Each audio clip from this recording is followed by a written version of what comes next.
Hey, welcome everyone. Welcome to the Distilled Spirits Council Ask the Experts webinar series.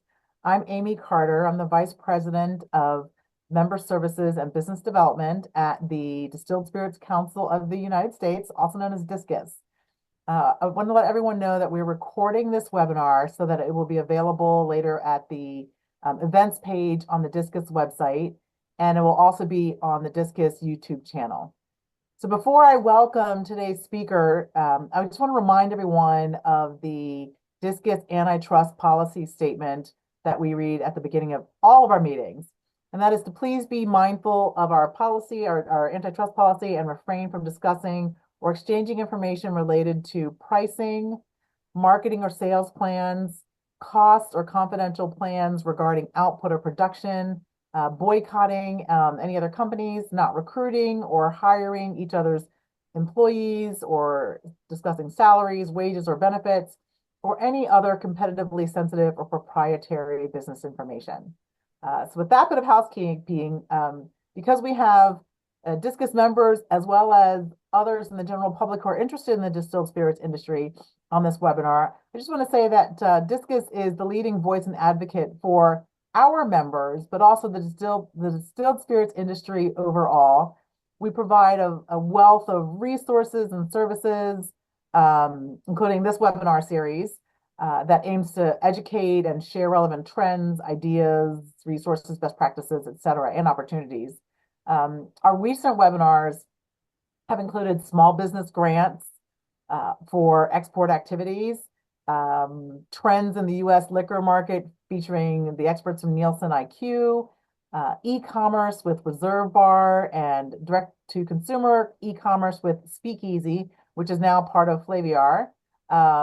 We've had global regulatory compliance tips from Trace One, tips for accessing capital and expertise with Pronghorn and other industry experts, and the alcohol buying trends of socially conscious consumers with Women of the Vine and Spirits. So you'll get a sense that this series provides a wide range of topics, which hopefully people find interesting and of use.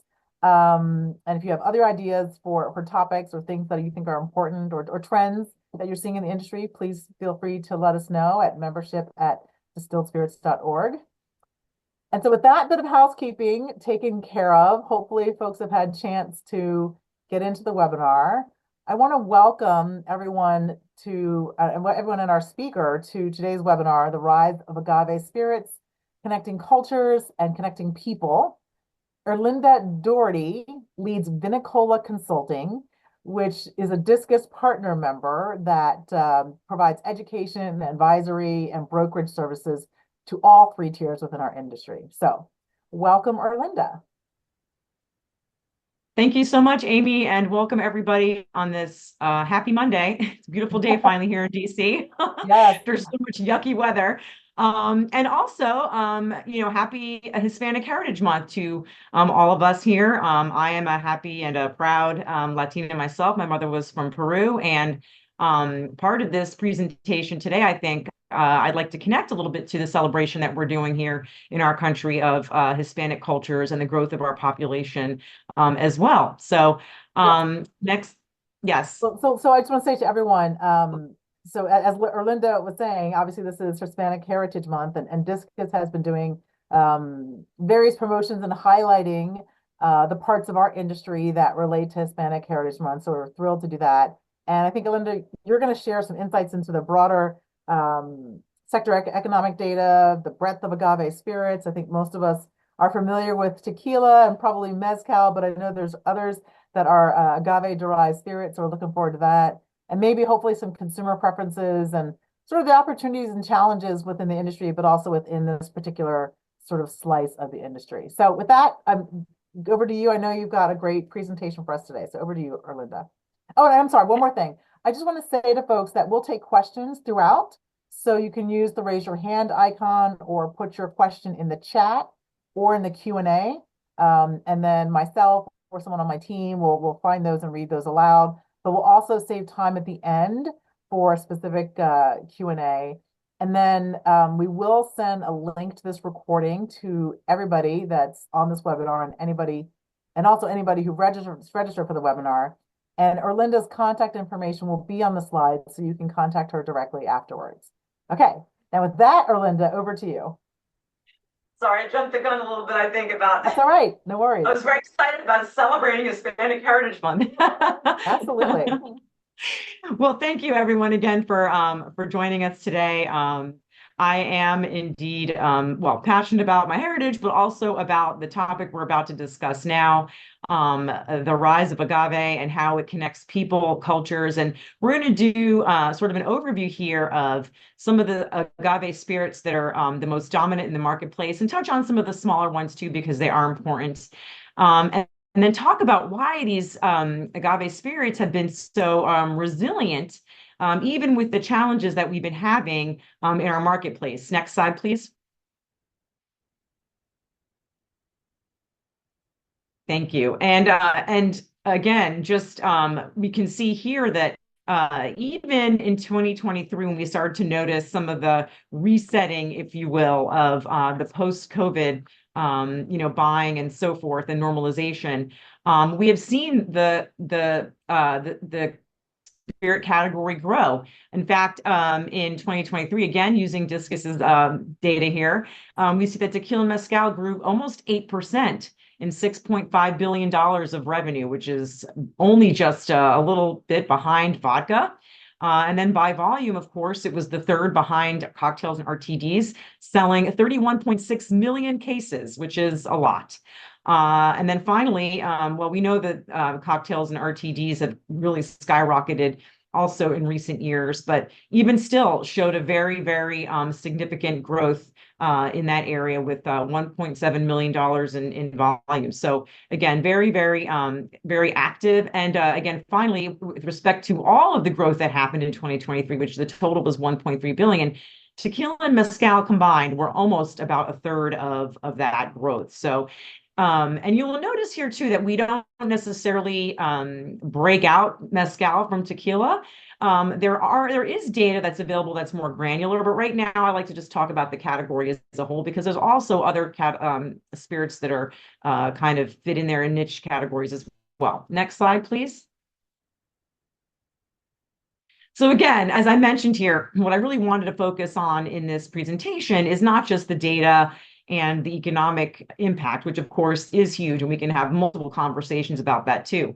But really understanding the key attributes, similarities, and differences of agave spirits, why tequila and mezcal, again, we'll kind of focus more on these just because they are the dominant players in this category, why they're the drivers of growth, innovation, and sector resiliency. And as Amy mentioned, also challenges and opportunities in this sector, and then a little bit of crystal balling here with, the future of agave spirits and how we can think about the years to come. Next slide, please. Well, as we talk about what agave-based spirits are, and essentially, these are distilled alcohol beverages made from the agave plant or the maguey, which is sort of the local term that you'll hear being used in Oaxaca and some states in Mexico.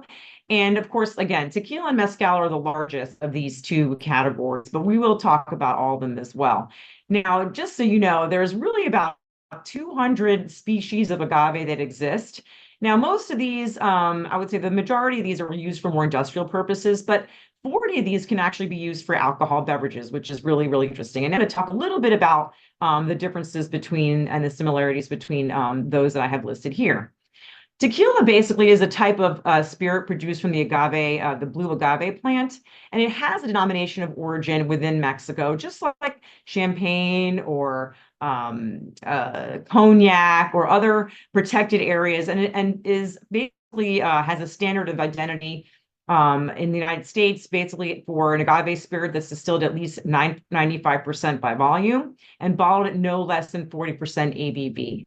Now, we in the United States recognize tequila as an agave spirit that is a distinctive product of Mexico and must be made in Mexico in compliance with Mexican manufacturing rules and regulations. Now, we call this Mexican the Norma Oficial Mexicana. That is what the standard, if you will, or we can call it as a nickname, the NOM, N-O-M.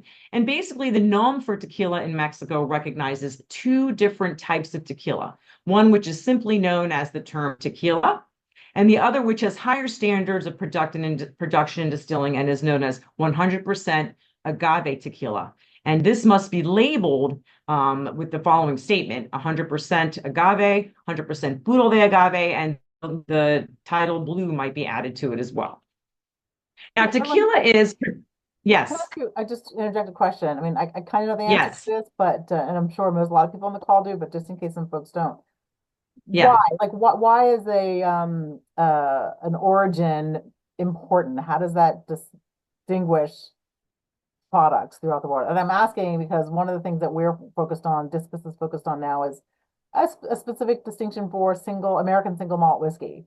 So I know, and I know you mentioned champagne, and of course there's cognac and others. So maybe just if you have a little bit of a 30 seconds or 20 seconds on why that's important, that'd be helpful. Yeah, that's a great question, Amy. And basically, what it does is it recognizes these products that are distinctly tied to a culture, to a history, to a region. And, these cultures are that important that the international community must also recognize them. So it's in a lot of ways, it's important for, branding of a product as well.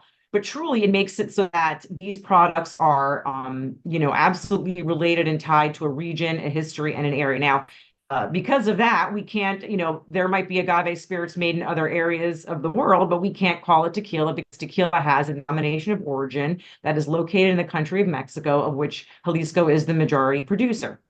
Just like champagne, yes, sparkling wine can be made around the world, but there was only one champagne, and that champagne is from the Champagne region, and it has certain rules and standards for how that champagne has to be made. Very, very strict rules and standards that protect the quality, the history, and the preservation of that product. So that's why that's important. And again, as you were saying, I mean, that's us. I mean, obviously we have a history tied to that as well. I think it's something that, should be continued to be advocated for to protect our distillers and protect that product that we have that's uniquely American. Thank you. And then let me just say that you're Okay. probably going to answer Yeah. this question, but there's a question Yeah. in the chat. What other ingredients can be contained in tequila that is not regulated as 100% blue? It says Weber agave, but I think it's just mean blue agave. Yes, I'm going to get to that actually. Thank Okay, that's you what for I the thought. question. Okay. So, um, yes. So I was saying, the gnome for tequila basically allows for tequila, okay, not 100% blue agave tequila, but tequila to contain up to 49% of other items, right? These other items could be molasses, cane sugar, corn syrup, flavorings, glycerin, so on and so forth. So that is allowed in the kind of broader category of tequila. Now, if a tequila is regulated and is considered 100% agave, none of these extra additives are allowed to be included. So I know this is a topic of a little bit of controversy of late. And actually, I was going to get to that a little bit even further on in this topic of the future of agave. But yes, additives are allowed in this broader category, or I should say, this first category of tequila that is not labeled 100% blue agave Weber. So again, the norm for tequila allows for two types of tequila and 100% blue agave tequila. That makes sense to the question in the chat there. No, thank you. Now, as I mentioned, yes, as I mentioned, Jalisco is the main capital, or I should say the capital of the tequila world. Although there are four other states in Mexico that are allowed to produce, but hardly the vast majority again is produced. About 87% is produced in Jalisco, and even within Jalisco, you have two regions that are known for producing tequila, and that is the Los Altos, or the highlands, if you will, and then El Valle, which is the lowlands and where the city of Tequila is based. And we'll get into a little bit more about tequila when we talk about mezcal and tequila in contrast with each other. Let's talk about mezcal now for a minute, which of course is sort of my little niche passion as well. I am in case anyone cares, I'm the global ambassador for Comercam, which is the regulating body for mezcal in Mexico. And so it is my job to help promote the category as a whole. And because of that, I also have become very well versed in teaching all the other agave spirits. So what makes mezcal unique is that mezcal is allowed to be produced in 9 states in Mexico. So not just the one, or I should say the one plus, 4 in parentheses that are allowed in tequila. And up to 40 different types of agave plants used to make mezcal, as opposed to one agave, which is the Blue Weber agave for tequila.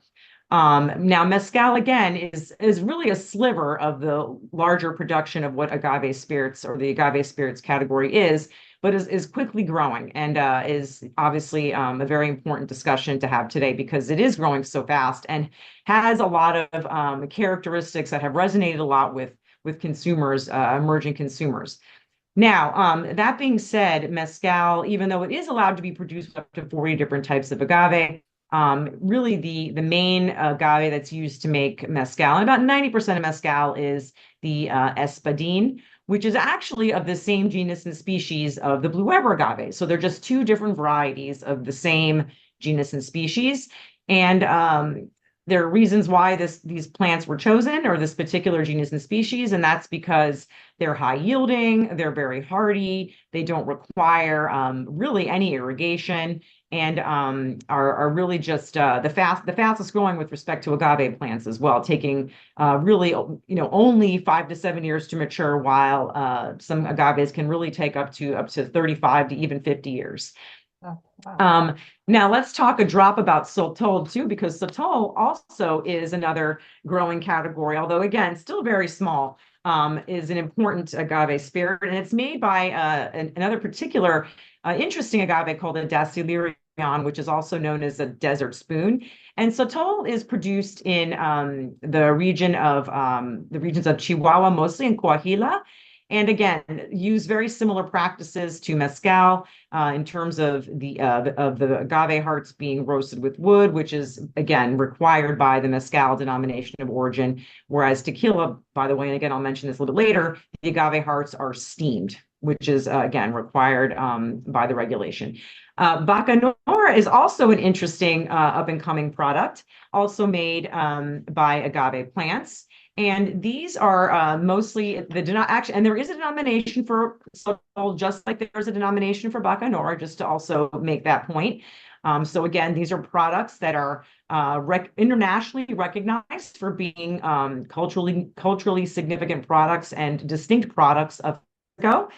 And Bacanora is made from this particular agave called the Agave Americana, and mostly found in the region of Sonora also. And I'll show you a map here in a second. And then Raicilla is also, again, another agave plant or agave-based spirit, which does not have a denomination of origin as of yet, but does have rules and regulations within Mexico for how it is supposed to be produced. And Bacanora, again, coming from the state, I'm sorry, Raicilla, I was saying, mostly coming from Nayarit and other regions around that area too. So again, not as common, not as popular yet as Bacanora, does not have a denomination of origin yet, but is moving in that direction. And then finally, pulque is commonly considered the sort of the precursor of all the other beverages or distilled beverages of mezcal, and basically was the first beverage that was discovered to be fermented of agave. So now this doesn't have really, again, a denomination of origin, not so many rules and regulations surrounded it, around it, and is usually made for local production in Mexico. But again, is important to know because it is considered the precursor of mezcal and tequila and sotol and all these other agave spirit beverages. And it is growing in popularity too. So I would not be surprised if, at some point there is, stricter rules regarding the production of pulque and perhaps a movement as well to make it internationally recognized.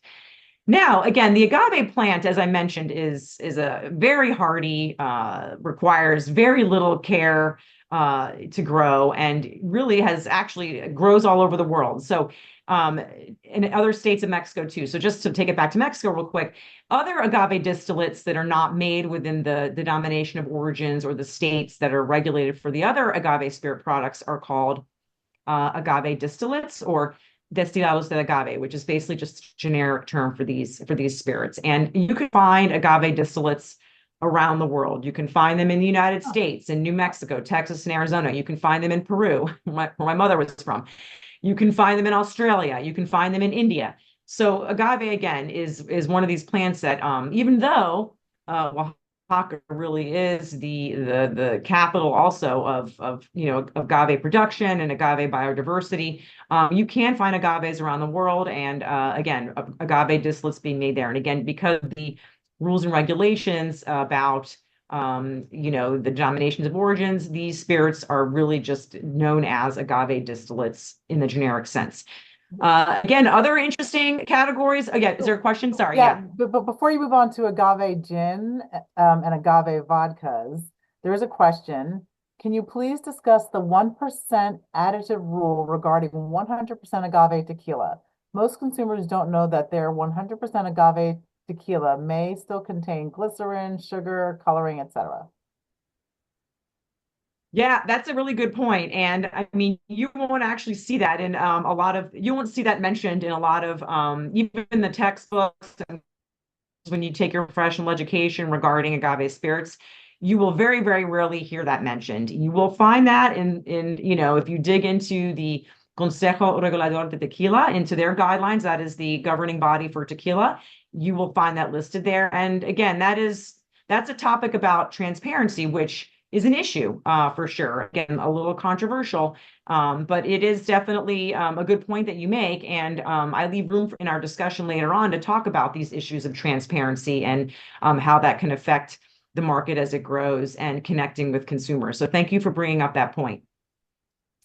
And just real quick, again, why agave spirits are just so interesting and diverse.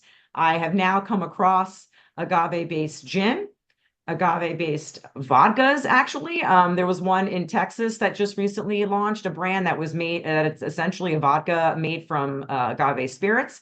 Hmm. I've actually seen agave and tasted recently gin made from agave in Mexico. That's Mexican brand, and is fast to me. And then again, I mentioned earlier agave spirits beyond Mexico, growing all over the world. So it is really just an interesting category just because of the diversity that you see here from these beverages. Next slide, please.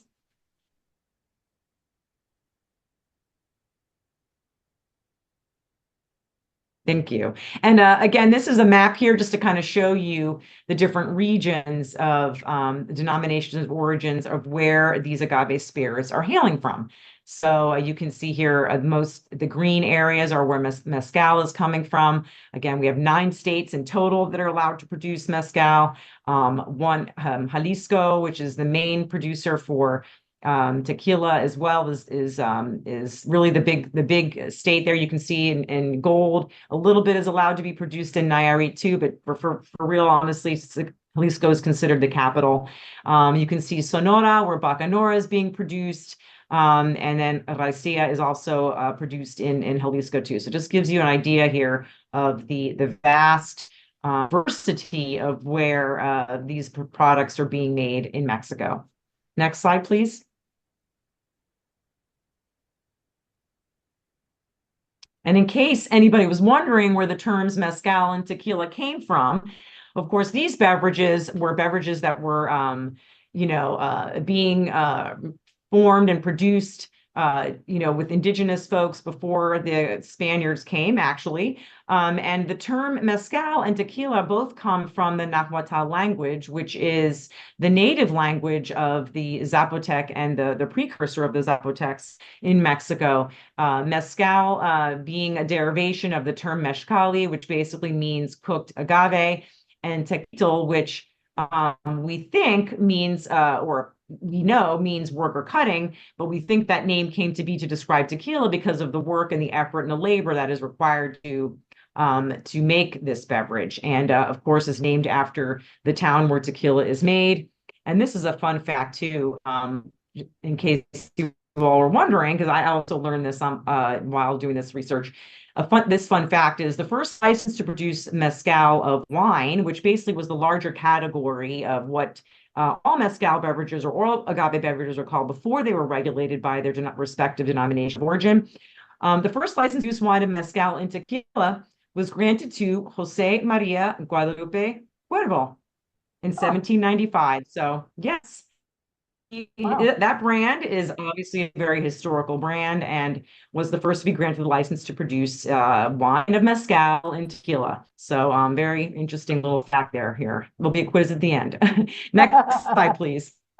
And actually, there actually is a question in the chat about sotol.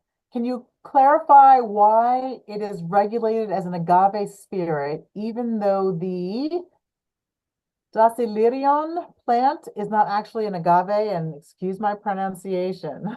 Yeah, no, that's right. It's considered it's because it's kind of lumped in this group of agave spirits because there are botanical similarities of that plant to agave.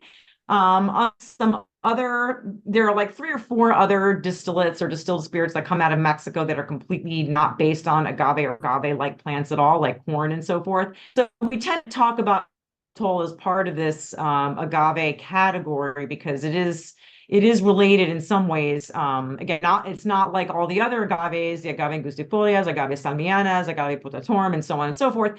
But they are, in fact, it is in fact considered botanically related to the agave category, if that makes any sense. And we Yeah. talk about it as part of this category of agave spirits.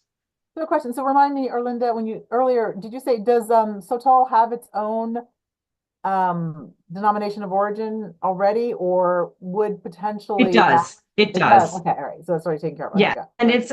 it's distilled in the states of Chihuahua and Oh, that's right. Coahuila, Mexico. Yes, and Raicilla is actually again the only one that doesn't That's have a denomination. Well, pulque too, but Raicilla doesn't, and it's kind of interesting. Raicilla is kind of considered like the moonshine in Mexico for a while, and was actually they were calling it wine and mezcal like every other before it was regulated officially, but changed their name to avoid 17 be paying tax basically. So they changed their name Sia, which essentially means like little root. And so there's like this interesting history about it now too, that huh. it's like this rebel spirit and so on and so forth. So, anyways, yeah, it's kind of a interesting. We could go down the rabbit hole about all these spirits, by the way, one day. All right, so here's just a picture real quick of again, we're talking a little bit now about or going back a little bit now about the differences between tequila and mezcal. And the reason why this mezcal or this agave, this is the Blue Weber agave, which again is the only agave allowed to be used in the production of tequila, was classified by botanist Frederic Albert Constantin Weber in 1902. So it was named after him, and that's why we call this. And he's important because, well, not only did he classify this agave, but he also helped to promote that this was in fact the best agave to use to make the best tasting tequila and the fastest to produce and so on and so forth. So he's given credit for essentially changing the tequila industry because, it was because of his discovery classification that really tequila was only focused on one agave and it is the agave tequilana Weber. So there it is. Next slide, please.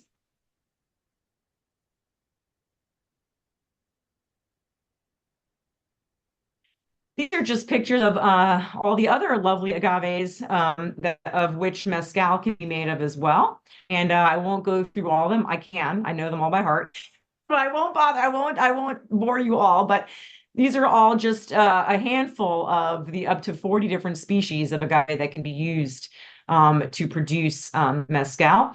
I will say though that the one on the top left is espadín and is the most commonly used to make mezcal, and is, if you just recall from the picture before, looks very, very similar to the Blue Weber agave, that it is more green and whereas, of course, the Blue Weber is more reddish in tones. But all the other agaves you see on this page here are beautifully distinct, having different characteristics, different maturity levels, maturity rates, and of course, different yields too. So some of these agaves can, again, as I mentioned earlier, can take up to 30 years to mature and require more agaves, per to produce the same liter of mezcal. So again, various factors here involved with the production of mezcal and so much diversity in that category. Next slide, please.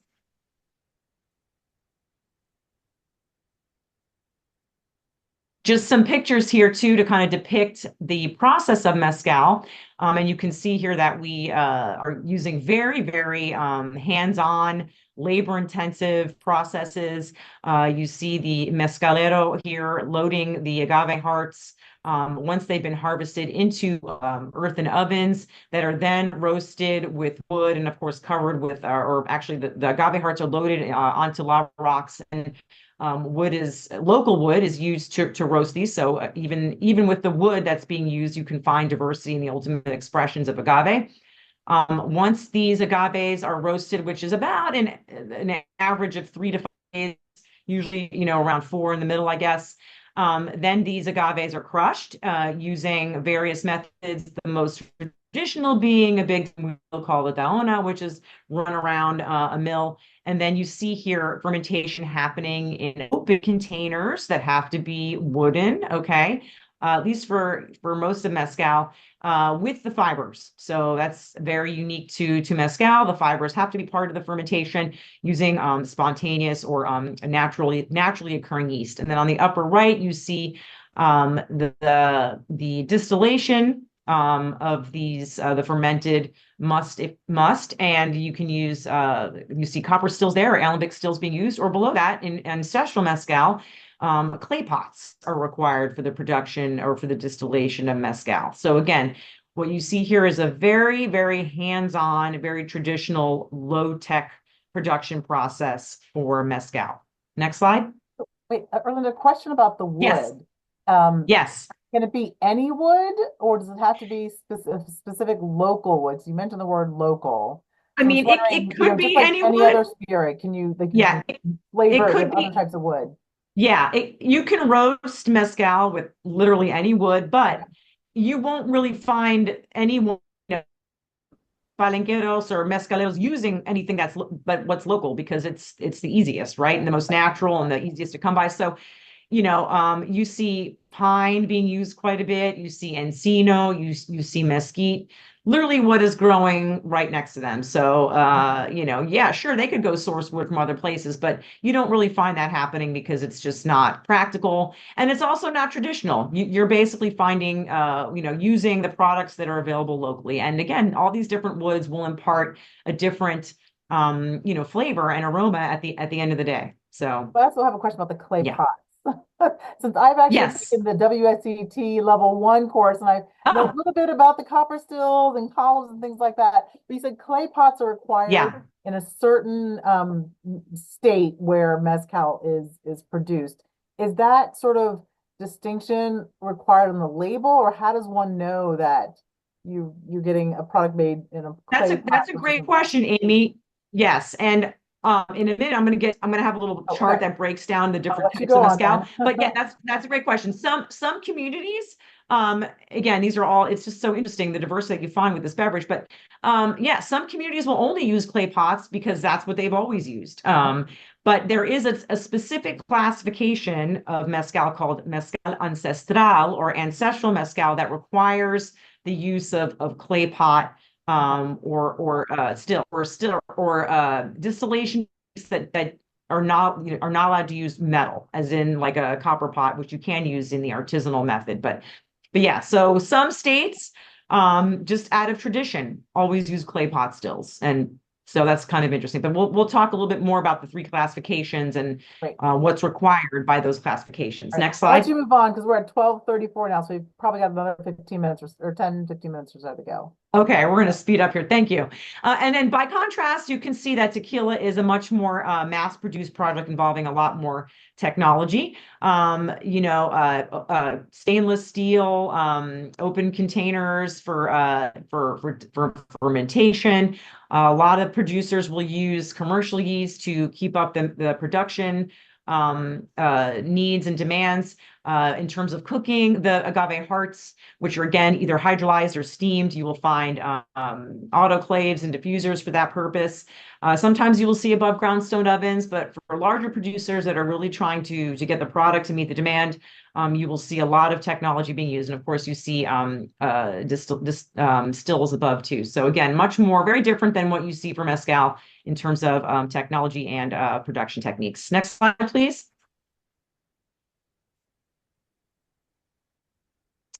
Great. And just to kind of summarize the difference between the two, and of course we have tequila here on the upper left and mezcal on the lower right. Tequila is neutral in flavor. Normally, the base spirit is neutral because of the steaming of the agave hearts, which again impart no additional flavors or aromas.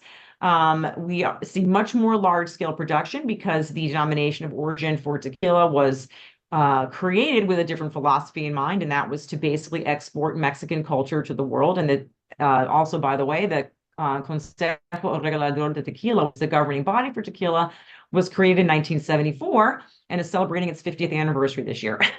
Also, the note about aging, real quick, for tequila, most of the complexity for tequila comes from the post-production process. That is the aging process in wood. Now, mezcal, by contrast, does have, again, more complex flavors and aromas because of the roasting of the agave hearts, as well as the fermentation with the fibers. We see much more smaller scale production. Okay. And again, that is required by the denomination of origin for mezcal, which was created in 1994. So they're about 20 years behind mezcal. Sorry, tequila. And not as much aging. You do see agings becoming more trendy now, but generally speaking, the tradition was not to age mezcal because number one, wood barrels were very hard to come by. We weren't going to France in Oaxaca to go get barrels like you were in Jalisco, which had more means to do that. And also because the beverage is complex inherently on its own without having to do any aging. Next slide. So there's also a question as we're going to the next slide. There's also a Yeah. question in the chat. What measures are being taken to prevent the production of counterfeit or mislabeled products in the marketplace? Do you see this as an issue for these types of products? Great question. We were just talking about that internally last week, not about these products, but just generally about in the industry.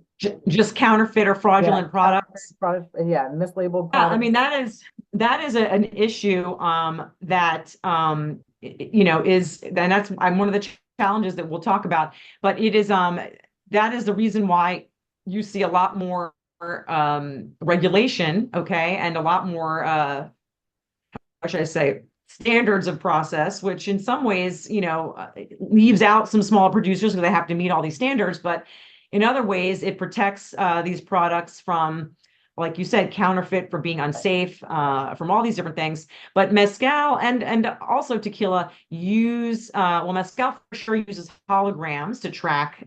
Basically, they have labels that have to be tracked from every step of the way for production from the distillery all the way to the United States. Tequila also has a similar process for tracking. But yes, I mean, it's obviously, I don't know if I really answered your question, but it is an issue. It's becoming more and more prevalent. And I think there are companies now that are also using technology to help ameliorate some of these things to deal with that problem. So thank you for the question. And we can chat a little bit more about here at the end. And here's just a summary slide here to kind of show you again, the two, again, not that, again, there aren't more agave spirits coming from Mexico, but just a kind of a summary as to the differences between mezcal and tequila with respect to the agaves, the productions, the regulation, the three categories of mezcal that we talked about, right? Mezcal, artesanal, and ancestral, which has different production and aging or what do you call it? Harvesting requirements. And then tequila, two categories, tequila and 100% blue agave tequila. Aging styles, very similar, although you see less aging really in mezcal than you do in tequila. And then finally, you can see that mezcal is a much more a sliver, essentially, of the larger tequila market. Don't make me do my math right now, but depending upon where you look, it's really only about a tenth of the size or volume of tequila, although it is growing at a faster rate. A lot of room to Yes. grow. We do have a question in the chat. Yes. And it doesn't, anyway, I'll just read it. What are your thoughts on the rise of American agave spirits? Also, flavored agave spirits, such as a huckleberry flavored agave spirit. I didn't realize there were such things. So this is great for me. I'm learning too. I know. Well, let's go to the next slide while I answer that. Listen, agave is a hardy plant, and one of the issues that we talk about a lot is climate change. And again, there's a slide at the end here, we talk about the future and we kind of muse about it. But a lot of agricultural areas are finding agave to be a very interesting plant to plant to harvest now because of climate change. Find that it requires very little upkeep, very little fertilization, very little water, is drought resistant, fire resistant, so on and so forth.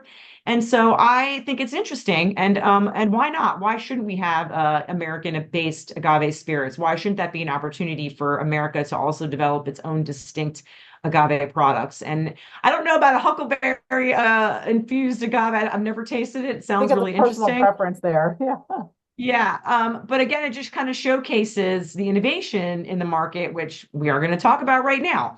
So, what is unique about agave spirits that are driving the growth and the resiliency in our market? And um, a lot of it has to do with the compelling brand stories, with a focus on traditions, legacies, artisanal integrity, and handcrafted nature. So these agave-based spirits have done an amazing job, I would say more so than any other category, of really connecting the culture and the traditions of Mexico to the product themselves. They offer approachable and differing price points. So of course we see mezcal and tequila, at the value level all the way up to the ultra premium level, right? So there's a price point for every person basically, and again, different styles. Very versatile spirits, food friendly, go with a lot of different foods and cuisines and occasions. The complexity from different agaves, from terroir, different regions, fermentation practices, the influences by distillers, all make the agave spirits category extremely interesting and different and resilient to market changes. And then finally, there is this strong consumer interest in Mexican and culture forward products in general that have been really resonating with consumers. And so again, I find that, after all the challenges and obstacles and people drinking less and post-COVID resetting, all these different factors, in my opinion, have really helped agave spirits continue to drive growth. Next slide. So I know we only have a few more minutes, so we're going to have to move through the next few slides very quickly, but there is a question in the chat. Do mezcal producers purchase wild agaves on the open market, like Blue Weber for tequila, or do producers typically grow and harvest wild agaves on their own land? Both. So So some what's the producers, market for the plant itself? yes, some producers, if they're big enough, can own their own agave fields, and some don't. It just depends. But you don't see huge plantations like you do in tequila, not yet anyway. And as far as wild agaves go, I mean, a lot of these agaves are essentially that, wild, and have to be hand harvested. And so, producers or brand owners will go and contract with, agaveros that have the ability and the knowledge to go and search out these different agaves. So you see really both models. You see self-ownership of plantations and agave fields, but then you also see buying from just folks that are growing or looking for either cultivated or wild agaves. Again, just back to the innovativeness of this category. Is that a word? Innovativeness. But it is a versatile beverage that can be used in the spectrum of occasions. We find it approachable and to incorporate into multiple drinking occasions, not just Cinco de Mayo, not just Hispanic Heritage Month or Margarita Day, but I mean, we're drinking it at the 4th of July. What could be more American? What could show you the depth of how these beverages have incorporated and associate themselves with our culture than drinking it on America's birthday? You see brands exploring new subcategories, finding niches and niches within niches, which I think is fascinating, and finding that white space that, other spirits haven't been able to do yet. You see brands, you see diversity of agaves, we talked before, styles, techniques, and all these terroir differences really generate interest in this sector as well.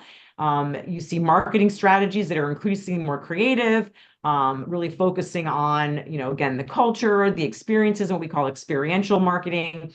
And also we see a rise of diverse and BIPOC brand owners, which also adds a lot of interest to the category. Next slide, please. And then again, this idea really of connecting with culture, which I can't say is really key here.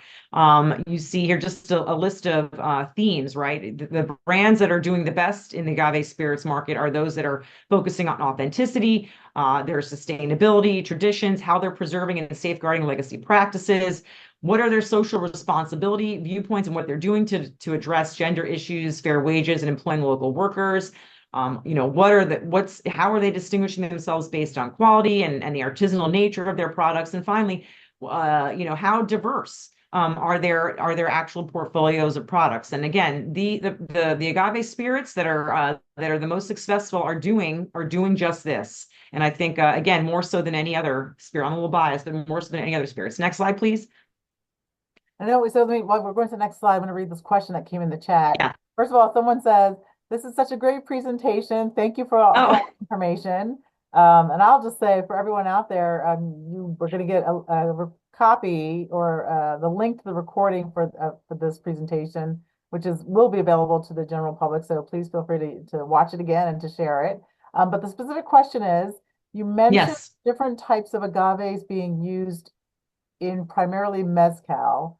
Are these different types of agaves being used in ensembles? Or maybe it's ensembles, I don't know. Or Yeah, and so showcased as blends. different, Ensemble means oh, blend. okay, Yeah, ensemble okay, means blend blend. in Spanish. Or Yeah, showcase, oh, wait, let me finish. Or showcased as different single agave styled products showing the flavors and differences of the agave. yeah, you see them And in it's single both. varietals. You see them used in ensembles as well. So you see a whole diversity of uses for these agaves. Actually, next slide. This is just a slide to show you that Mexico actually has the most denominations of origin for products than any other country in the world. So back to this idea of Mexico really being this sort of hotbed or the capital of diversity for products. Next slide. Yes, and ensembles are again another style of mezcal where you can blend different agaves. And you see that on the rise as well. So distillers like to do that just like winemakers do to really make an interesting product. Here are some of the challenges, just real quick. I mean, really, in a lot of ways, the first one no different than any other spirits are facing right now. Overall economic factors and market decline. We see agave supply issues related to price fluctuations and supply chain issues. We see apathy, towards celebrity endorsed tequila mezcal brands happens. The growth in interest in other spirits, right? And RTDs are also a challenge for the mezcal market or for the agave spirit market. Some folks just don't like the smoky flavor profiles of mezcals or sotol. So that's a challenge for the agave spirits. Low brand awareness sometimes with all these brands coming out every day. Sure, it just becomes very crowded, right? We don't have a loyalty or a brand awareness for all these different products coming out. Sustainability is obviously a key concern too with the growth of this industry and the popularity. How are we going to sustain the growth of agave and impact on the environment? And then finally, as we talked, we don't have time for this now. This could be a whole nother topic of discussion, but the transparency in labeling, right? Whether or not a brand chooses to put on their label, what is in that bottle. So that's a challenge and an issue. Next slide. Again, I'm bullish on the opportunities. We have a consistent population of target consumers that are agave spirit enthusiasts, connoisseurs, home mixologists. Consumers continue to be interested in Mexican culture, tradition, cuisine, and culture-forward brands in general. Mezcal tequila lovers continue to grow and evolve, looking for more premium, looking, as our friend mentioned earlier, for ensembles, different styles. Consumers with Mexican and Latin heritage, like myself, we're the fastest growing minority here in the United States, and our buying potential continues to grow. And we care about these products because they link us to our culture. Price points and styles continue to emerge for LBAs that are obviously social media savvy, artsy, aspirational. They see all these things in agave spirits. A near limitless potential for innovation in terms of agaves, terroirs, styles, all these different things we talked about and products that can really resonate with Gen Z and emerging consumers, even as alcohol consumption decreases overall. So that is really the crux of the opportunities for the agave spirits market. Next slide. And let's do a little crystal balling here in the future. Okay, again, these are all topics that we could have, hours long discussion on over agave spirits. But what do we see in the future? The tequilization of mezcal, that being, do we see consolidation? Do we see other continued purchasing of brands and smaller brands by larger brands and suppliers? Do we see the mescalization of tequila, right? We hear a lot of tequila brands that are really trying to focus on their small batch, their history, connecting with, traditional practices to kind of resonate with that need for authenticity and connection. What do we talk? We were talking about transparency and self-regulation as the industry grows. Should the industry self-regulate, or do we need to get government involved to help decide, what labeling, what items, what we should know about these products? And again, how the role of the CRT, Comercan, and other bodies should evolve. Climate change, we talked a little bit about that. Climate change is going to help agave spirits in my regard, or actually going to make the agave spirits market grow, because we're going to find areas that are planting agaves now because they can no longer plant things like wine or other things. So becoming a huge opportunity for other places that were in previous other alcoholic beverages to now perhaps plant agave plants. And then finally, again, I'm bullish. I see that in the future, agave spirits will continue to connect with every level and every type of consumer, despite the ups and downs of the market as we see. So next slide, and that's it. Oh, sorry. I really had to read it. No, thank you, Erlinda. This was really fantastic. I'm with you. I'm bullish also. Discus hosted a tequila table at the National Hispanic Journalists Association reception on Friday night, so I went to it. It was really fantastic. And there was a coffee flavored tequila, which I was like, I did not even know this existed. I heard it was I did not taste it. I heard it was very strong. And I was like, okay, well, I'm driving. Let me just like bypass this right now. But I might have to try and find it. And then there were a couple of other tequilas that, I hadn't tried yet. And so there's just a whole world out there. I'm used to this very tiny slice, but there's a whole world out Yeah. there. I really appreciate you coming on this webinar with us and explaining to us and just giving us this really in-depth but high-level overview of agave spirits. Super helpful. Thank So you. I'm going to thank you. We Thank don't you. actually, I'm sorry, go ahead.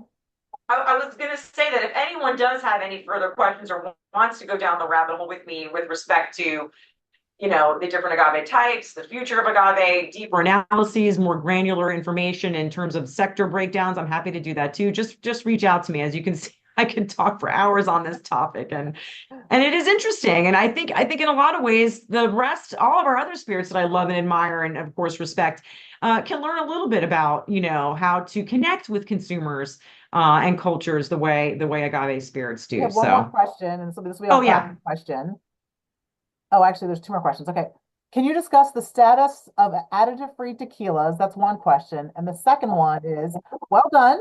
I want to know if I want to learn and see the main area of tequila, where should I go to learn deeper? So there's two different questions. There's additive-free tequila status, and then suggestions on where people can learn more about tequila. sure. So, the first question first. Again, this is sort of a controversial topic, and I will tell you that I'm actually agnostic about the use of additives in tequila because, again, the regulation allows for it, and I think that's fine. I think there's a place for every type of tequila. There is a tequila for everyone. My personal view, though, is I do like the idea of transparency. So if you are going to have, again, this is Erlinda Doherty's personal view. If you are going to have additives in your product, I'd like to know what's in there. Not because, because I just like to know. I think transparency is an important issue, especially when you're trying to communicate with your consumers. Now, that being said, in some ways, you have an argument that because of the use of agave, the increased use of agave and the effects on the environment, that perhaps use other things to enhance the flavors or to make an agave go farther, you're actually benefiting the environment in some ways and preventing further impacts.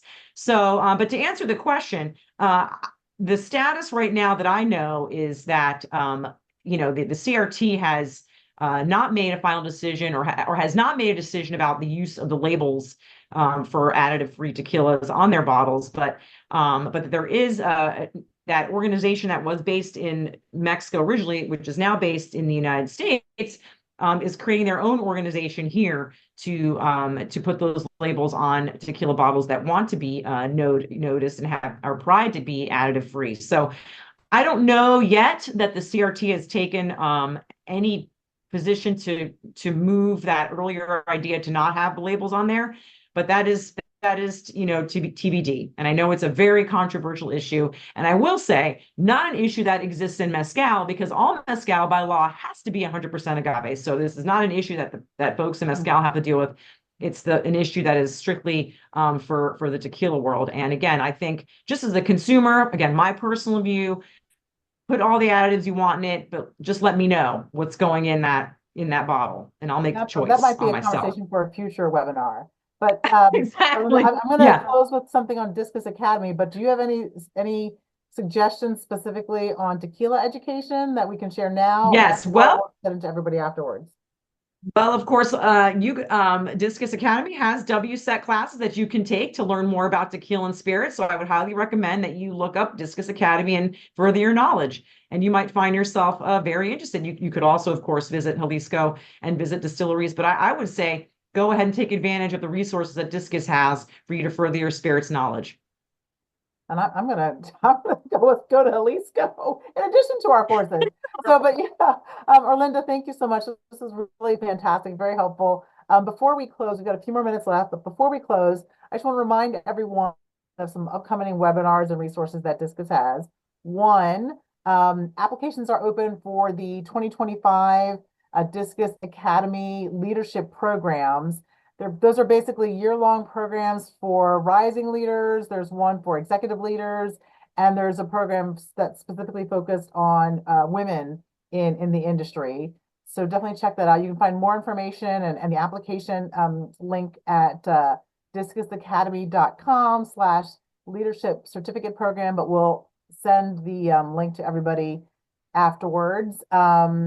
And then this webinar and actually past Discus webinars are available at distilledspirits.org, the Discus website, /events. And then we have a bunch of upcoming webinars to sort of close out the year. I can't believe I'm talking about closing out the year, but I'm just going to tell you the dates, but we will make sure that we post these, update our website with these, with the registration links. We're going to have one on October 31st, one on November 6th, one on November 15th, one on December 2nd. A whole range of different topics from flavoring to barrel innovation to all kinds of things. So stay tuned. And again, Orlinda, thank you so much for joining us today. Thank you. Thank you for having me. And again, friends, if you want more information, just reach out. Absolutely, people. We'll make sure to include your Orlinda's email address in the note that we'll send out that includes the recording and links to other Discus resources. And with that, our webinar is concluded. Thank you, everyone. Enjoy the rest of your afternoons, and you may disconnect.